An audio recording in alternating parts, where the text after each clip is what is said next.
Baik, pada kesempatan kali ini saya akan menjelaskan mengenai materi letal konsentrasi. Sebelum itu, perkenalkan nama saya Niputu Ofelia Mustikasari dengan NIM 1813041012 dari kelas 6A Pendidikan Biologi. Adapun topik pembahasan yang akan saya bahas, yang pertama mengenai tujuan praktikum, yang kedua landasan teori, ketiga alat dan bahan, keempat prosedur kerja, selanjutnya yang kelima hasil pengamatan, yang keenam dokumentasi pengamatan, ketujuh pembahasan, dan terakhir yaitu simpulan. Tujuan praktikum adalah topik pembahasan yang pertama. Adapun tujuan praktikum pada praktikum kali ini yaitu yang pertama, mengetahui dan memahami titik konsentrasi maksimal yang mampu ditolerir oleh ikan kepala timah, dan yang kedua, mengetahui dan memahami titik penyebaran populasi ikan kepala timah.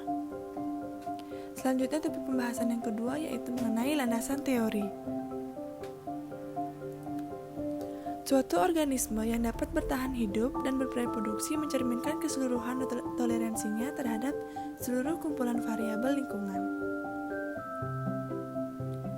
Hal ini membuktikan bahwa organisme harus mampu menyesuaikan diri terhadap kondisi lingkungannya, salah satunya yaitu lingkungan perairan. Salinitas merupakan faktor eksternal yang sangat berpengaruh terhadap fisiologis hewan-hewan akuatis baik vertebrata maupun invertebrata. Hewan vertebrata seperti ikan biasanya cenderung memiliki kemampuan toleransi yang lebih baik terhadap perubahan-perubahan faktor eksternal seperti salinitas. Salah satu contohnya yaitu ikan kepala timah yang memiliki morfologi tubuh yang berukuran kecil dan memiliki panjang tubuh sebesar 55 mm. Kemudian, topik selanjutnya yaitu alat dan bahan. Adapun alat dan bahan yang digunakan pada praktikum kali ini, yang pertama yaitu gelas plastik, yang kedua sendok, ketiga baskom, yang keempat stopwatch, selanjutnya yang kelima alat tulis, keenam ikan kepala timah, ketujuh garam, dan yang terakhir yaitu air PDAM. Selanjutnya topik pembahasan keempat mengenai prosedur kerja. Prosedur kerja yang pertama yaitu isilah masing-masing gelas dengan air PDAM sampai penuh sekitar 200 hingga 300 ml. Yang kedua, masukkan masing-masing 3 ekor ikan. Yang ketiga, amati tingkah laku. Selanjutnya, tambahkan secara bertahap setiap 1 menit 1 sendok teh garam sebesar 4,8 gram. Kemudian yang kelima, lakukan penambahan garam sampai 50% ikan mati dihitung dari seluruh gelas. Yang keenam, amati tingkah laku ikan ketika terjadinya penambahan konsentrasi garam, seperti lendir, gerakan operkulum, aktif berenang, sampai ikan mati mencapai 50%. Yang terakhir yaitu catat pengamatan yang telah dilakukan. Baik, pada topik kelima saya akan membahas mengenai hasil pengamatan. Adapun hasil pengamatan yang telah saya lakukan pada indikator pengamatan yang pertama yaitu mengenai pergerakan ikan. Pada menit pertama dan juga menit kedua, pada gelas A, B, C, dan D memiliki pergerakan ikan yang sangat aktif. Kemudian pada menit ketiga, pergerakan ikan pada gelas A sudah mulai normal, gelas B dan C sudah kurang aktif, kemudian pada gelas D normal. Kemudian pada menit keempat, gelas A memiliki pergerakan ikan yang sudah tidak terlihat, gelas B kurang aktif, gelas C kurang aktif, dan gelas D kurang aktif. Kemudian pada menit kelima, gelas A dan juga gelas B pergerakan ikannya sudah tidak terlihat. Kemudian pada gelas C dan juga gelas D pergerakan ikannya sangat kurang aktif. Kemudian pada menit ke-6, seluruh gelas A, B, C, dan D tidak terlihat adanya pergerakan pada ikan. Kemudian pada indikator pengamatan yang kedua yaitu mengenai lendir. Pada menit pertama, gelas A, B, C, dan D tidak terdapat lendir. Kemudian pada menit kedua, gelas A terdapat lendir, gelas B tidak terdapat, gelas C terdapat, kemudian gelas D juga terdapat. Kemudian pada menit ketiga hingga menit ke-6, seluruh gelas A, B, C, dan D terdapat lendir. Kemudian lanjut ke indikator pengamatan yang ketiga mengenai frekuensi pergerakan operkulum. Pada menit pertama, gelas A memiliki Frekuensi pergerakan operkulum yang normal, gelas B juga demikian, yaitu normal. Kemudian pada gelas C, pergerakannya sangat aktif, kemudian pada gelas D normal. Pada menit kedua dan menit ketiga, memiliki pergerakan yang sama, yaitu sangat aktif. Kemudian pada menit keempat, pada gelas A, sudah tidak terdapat pergerakan pada operkulumnya. Pada gelas B, pergerakannya normal, gelas C normal, dan juga gelas D kurang aktif. Kemudian pada menit kelima, gelas A dan B tidak terdapat pergerakan operkulum.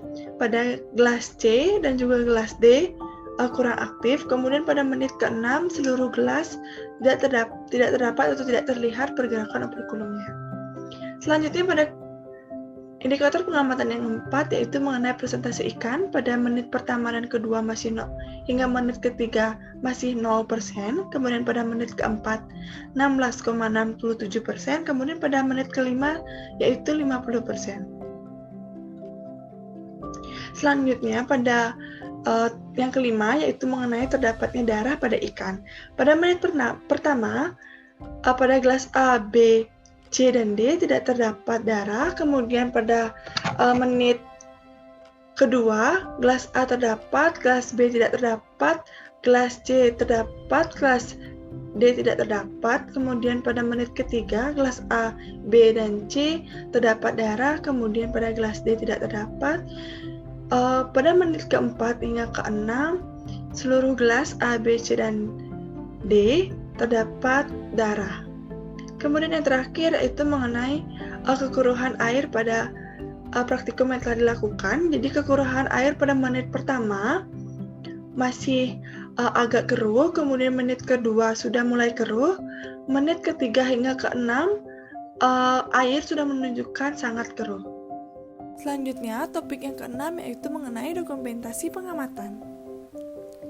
Pada slide terdapat 4 dokumentasi pengamatan.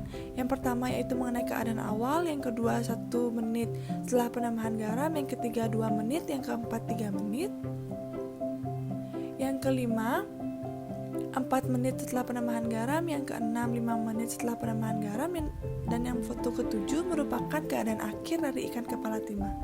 Dapat dilihat sudah 50% ikan kepala timah mati. Kemudian yang ketujuh mengenai pembahasan. Dalam salinitas yang tinggi, tingkat oksigen dalam air menjadi semakin rendah karena banyaknya ion yang terlarut yang ada di dalam air. Ikan kemudian akan semakin banyak melakukan respirasi seperti membuka menutup insangnya untuk mendapatkan oksigen untuk melakukan metabolisme tubuh. Semakin sedikit oksigen yang terkandung di dalam air, semakin cepat operkulum ikan akan membuka menutup sehingga semakin tinggi salinitas airnya. Akan semakin sulit ikan tersebut untuk bernafas dan lama-kelamaan ikan akan kekurangan oksigen untuk respirasinya. Hal ini akan membuat ikan kolaps atau mati. Kolaps inilah yang dimaksud ikan sudah mencapai ambang batas kemampuan adaptasinya. Sumber ini saya dapatkan pada Rohman et al. Pada tahun 2017. Selanjutnya, konsentrasi kadar salinitas di luar tubuh yang terlalu tinggi yang dapat memicu terjadinya lisis sel-sel dan akhirnya terjadi proses pengeluaran sekret seperti lendir yang berlebihan pada ikan hingga berujung pada kematian. Menurut Naksara pada tahun 2008 dan Nuralim tahun 2011, yaitu semakin jauh perbedaan tekanan osmotik antara tubuh dan juga lingkungan, semakin banyak energi metabolisme yang dibutuhkan untuk melakukan osmoregulasi sebagai upaya adaptasi hingga batas toleransi yang dimilikinya. Ketika ikan tidak dapat mentolerir lagi, kadar salinitas di media dan juga diikuti dengan berkurangnya energi sehingga menyebabkan ikan akan mengalami kematian. Selanjutnya yang terakhir yaitu kesimpulan. Setelah menggunakan metode LC50 dalam percobaan, jadi ikan kepala timah memiliki letal konsentrasi yang mampu ditoleransi yaitu selama 5 menit yang ditunjukkan pada pengamatan bahwa 50% ikan dari total keseluruhan ikan kepala timah telah mati.